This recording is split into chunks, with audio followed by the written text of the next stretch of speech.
के आला अधिकारी ने 25 तारीख की शाम को मुझे टेलीफोन पर बताया कि आप थोड़ा मिलने जुलने का ध्यान रखें, 2-4 दिन। मैंने कहा क्या बात हो गई कि बड़ा थ्रेट है और आसपास के लोगों की निगरानी रखें और आप पब्लिक से मिलना जुलना कम करें। कुछ शूटर नागौर के अंदर आए हुए हैं, संदिग्ध शूटर हो सकता है। तो मैंने कहा मेरे नाम से क्या, बोले आप बाकी बातें आपको बाद में बताएंगे। मुझे ये दूसरी तीसरी बार 15 साल में बड़े अधिकारियों ने इस बात के लिए कहा, और जब भी पहले भी बात हुई तो सच्चाई थी। कहीं कहीं बात अधिकारियों के सामने आई होगी, हनुमान जी लड़ाई लड़ रहे हैं सबके खिलाफ, तो कोई न कोई जेल के अंदर शायद इन्होंने टेलीफोन कोई सुने होंगे, इनपुट वहीं से मिला, फोन सर्विलेंस, और इनपुट मुझे लगता सही भी है। राष्ट्रीय लोकतांत्रिक पार्टी के अध्यक्ष हनुमान बेनीवाल की सुरक्षा बढ़ा दी गई है, क्योंकि कथित तौर पर उन्हें धमकी की आशंका जताई जा रही थी। सर, क्या इस बारे में कोई सच्चाई है कि लॉरेंस बिश्नोई या रोहित गोदारा की तरफ से आपको धमकी मिली है? देखिए, मुझे कोई सीधी धमकी नहीं मिली, न मुझे टेलीफोन पे मिली, न कोई वाया मीडिया या किसी कागज पत्र के माध्यम से। पुलिस के आला अधिकारियों ने 25 तारीख की शाम को मुझे टेलीफोन पे बताया कि आप थोड़ा मिलने जुलने का ध्यान रखें, 2-4 दिन। मैंने कहा क्या बात हो गई कि बड़ा थ्रेट है और आसपास के लोगों की निगरानी रखें और आप पब्लिक से मिलना जुलना कम करें। कुछ शूटर नागौर के अंदर आए हुए हैं, संदिग्ध शूटर हो सकता है। तो मैंने कहा मेरे नाम से क्या, बोले आप बाकी बातें आपको बाद में बताएंगे। और फिर मैं जब गया तो मुझे एस्कॉर्ट किया, सिक्योरिटी दी गई, वहाँ पे सिक्योरिटी कमांडो थे, यहाँ भी सिक्योरिटी है। लेकिन ये तो राजस्थान की सरकार बता सकती है कि थ्रेट किस तरह का है, किससे थ्रेट है। ये मैं नहीं बता सकता कौन सी गैंग है, शूटर कौन भेज रहा है, क्या भेज रहा है, क्योंकि हम हमेशा अपराधियों के खिलाफ, नशे के कारोबारी, भूमाफिया, शराब, इनके खिलाफ लड़ाई लड़ते रहते हैं। तो लड़ाई लड़ रहे हैं तो कहीं कहीं लोगों के हित भी टकराते हैं। तो बेनीवाल साहब, धमकी की आशंका किस तरफ से आई है? आपने खुद वरिष्ठ अधिकारियों से अप्रोच करके पूछने की कोशिश की, करिए, मैंने क्या आपको कुछ जानकारी? करिए। देखिए, मुझे कोई जानकारी अभी नहीं है, लेकिन वो कह रहे हैं जल्दी इसका खुलासा करेंगे।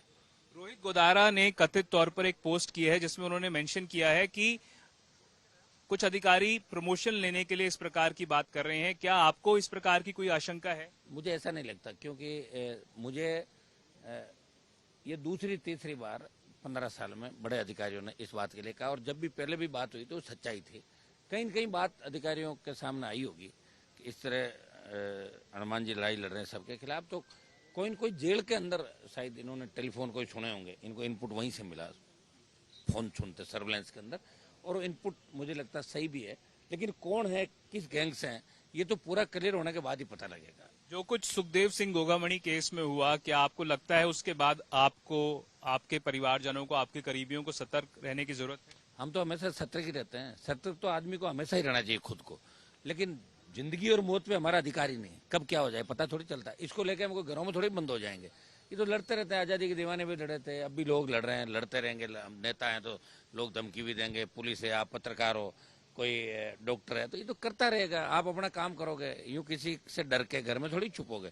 सुरक्षा मिले नहीं मिले इससे कोई फर्क नहीं पड़ता। हमारी सुरक्षा राजस्थान का जवान करेगा, और ईश्वर की कृपा मेरे ऊपर बड़ी कि जिसने मेरा बुरा चाहा अपना आप ही उसका इलाज हो गया, कहने की आवश्यकता ही नहीं। आज आपने राजस्थान विधानसभा में डायलिसिस को लेकर भ्रष्टाचार का मुद्दा उठाया है। क्या है पूरा मामला और क्या उसमें कोई जांच के आदेश दिए गए हैं? देखिए, dialysis machine with RO CSC पे 182 खरीदने का आचार संहिता से पहले लगातार 5-7 दिन के पहले और आचार संहिता के अंदर इन्होंने आदेश कर दिए, जिसमें मंत्री के दस्तखत है, यहाँ की एमडी और एसीएस जो चिकित्सा विभाग की, उन सब ने मिलके, और महंगी दर पे, जो पड़ोसी स्टेट के अंदर सस्ती दर पे मशीनें मिल रही थी, उनको महंगी दर पे खरीद के करोड़ों रुपए का घोटाला किया है। उसमें मंत्री का ये कहना कि मेरे दस्तखत नहीं, तो अभी के चिकित्सा मंत्री ने एक्सेप्ट किया अंदर हाउस में कि फाइल के ऊपर उनके दस्तखत हैं और ये जांच हम एसीबी को दे रहे हैं। बड़ा भारी भ्रष्टाचार हुआ है। और चिकित्सा मंत्री जो प्रसादी लाल मीणा थे, उनके बारे में तो सीधा था कि कोई भी जाता तो कहता कमल से मिल लो, उनके बेटे की बात वो करते थे, और बेटा ही लेन देन सारा करता था। उन विधायकों को भी नहीं छोड़ते थे, कांग्रेस के विधायक भी उनसे दुखी थे।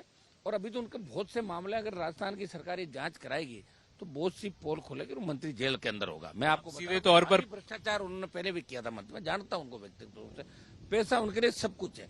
उस सरकार में कई ऐसे मंत्री थे, आप देखिए ना, ईडी आ रही ने बार बार, कई मंत्री थे, कई यहाँ विधानसभा में जो फुदक रहे नेता, उनकी भी सही जांच होगी।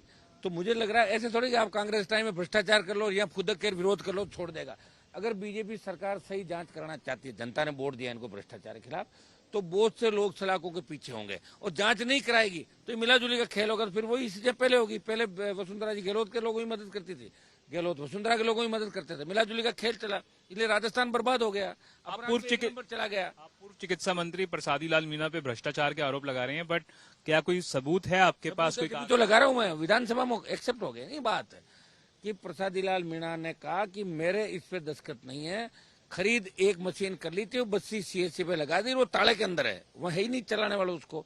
और 182 का भुगतान जो कर दिया वो चिकित्सा मंत्री ने एक्सेप्ट किया वर्तमान में कि फाइल पे उनका दस्तखत है, मैंने फाइल मंगा के दस्तखत है, तो जब दस्तखत है तो एक्सेप्ट ही हो गया। सरकार ने एक्सेप्ट किया कि दस्तखत है और ऐसी भी हम जांच कर रहे हैं। मैं यही चाहता था कि ऐसी भी जांच करे, ऐसी भी जांच दे दी सरकार ने आज। चलिए, एक आखिरी सवाल हनुमान जी, लोकसभा चुनाव करीब हैं, इस बारे में अटकलें लग रही थी कि आरएलपी कांग्रेस के साथ गठबंधन कर सकती है, क्या ऐसा कोई समीकरण बैठ सकता है? अभी तो विधानसभा चुनाव के बाद मैं पूरे राजस्थान के हमारे आरएलपी की जो टीम है इनकी एक मीटिंग करूंगा बड़ी, और न मैं इंडिया गठबंधन में हूं न एनडीए के साथ हूं। एनडीए छोड़ के मैं किसानों के लिए सड़क पाया था और इंडिया गठबंधन के अंदर भी मैं नहीं हूं। आगे की रणनीति हमारी क्या होगी हम तय करेंगे। फिलहाल कोई इस तरह का दोनों तरफ से हमारे पास कोई नहीं, न हम इस मामले में अभी बात करना चाहते हैं। तो ये थे राष्ट्रीय लोकतांत्रिक पार्टी के अध्यक्ष हनुमान बेनीवाल। कैमरा पर्सन मनीष के साथ मैं देवंकुर वधावन, जयपुर।